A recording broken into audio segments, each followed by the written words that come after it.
Friend, girlfriend અને wife આ ત્રણમાં ફરક શું? કલાકો નીકળી જશે આમાં સમજાઈશ તો. એવું નહીં, કેમ કે જો હું તો એવું માનું છું કાકા કે વાઇફની અંદર પણ તમે એક ફ્રેન્ડ અને ગર્લફ્રેન્ડ તો જોઈ જ શકો, મળી જ શકે ને તમને. એ બધું શરૂઆતમાં બધા પ્રયત્ન કરેલા, પછી ધીરે ધીરે ખ્યાલ આવી જાય કે ફ્રેન્ડ છે, ગર્લફ્રેન્ડ છે અને વાઇફ જ છે. એવું હમદર્દ અને સિરદર્દમાં ફરક પડે કે નહીં?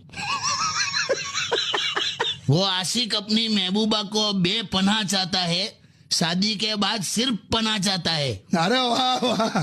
તમે તમારા ફ્રેન્ડને આમ એવું કહી શકો કે you are my best friend. તમે વાઈફને કહી શકો કે you are my best wife. એવું તો ના જ કહેવાય.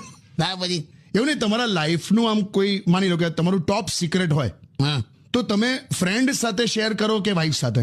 વાઈફ સાથે. વાઇફ સાથે શેર કરો. હા, તો જ એ વાત સિક્રેટ રહે. હે? કારણ કે જે સાંભળતી જ ના હોય એ ફેલાવાની શું? તું મને એવું કે બાહુબલી છે ને, હા, બાહુબલી કેમ સ્ત્રીઓને બહુ જ ગમ્યો? ઓબ્વિયસલી એકદમ હેન્ડસમ ને એવો હતો એટલે. ના તો કદાચ એ વોરિયર હતો, મોટો ફાઇટર હતો એટલે. ના તો રોમેન્ટિક હતો એટલે.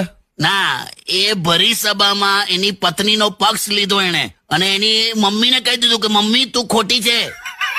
પેલા થિયેટરમાં 90% સ્ત્રીઓ આ ડાયલોગ પછી પોતાના હસબન્ડ તરફ જોતી હતી આમ કરી. હમણાં ચા આવી ગઈ, ચા પીઓ. એકચ્યુઅલી તો છે ને ચા જમ્યા પછી પીવી જોઈએ એવું કે છે અમુક. કોણ? એવું અમુક medical science. Hello my YouTube family, તો કેમ છો બધા? તો મારી પોસ્ટ, રીલ્સ અને કોમેડી વિડીયોઝ તમને સારા લાગતા હોય તો પ્લીઝ લાઇક, શેર અને કોમેન્ટ કરીને મારી ચેનલને સબસ્ક્રાઇબ કરજો.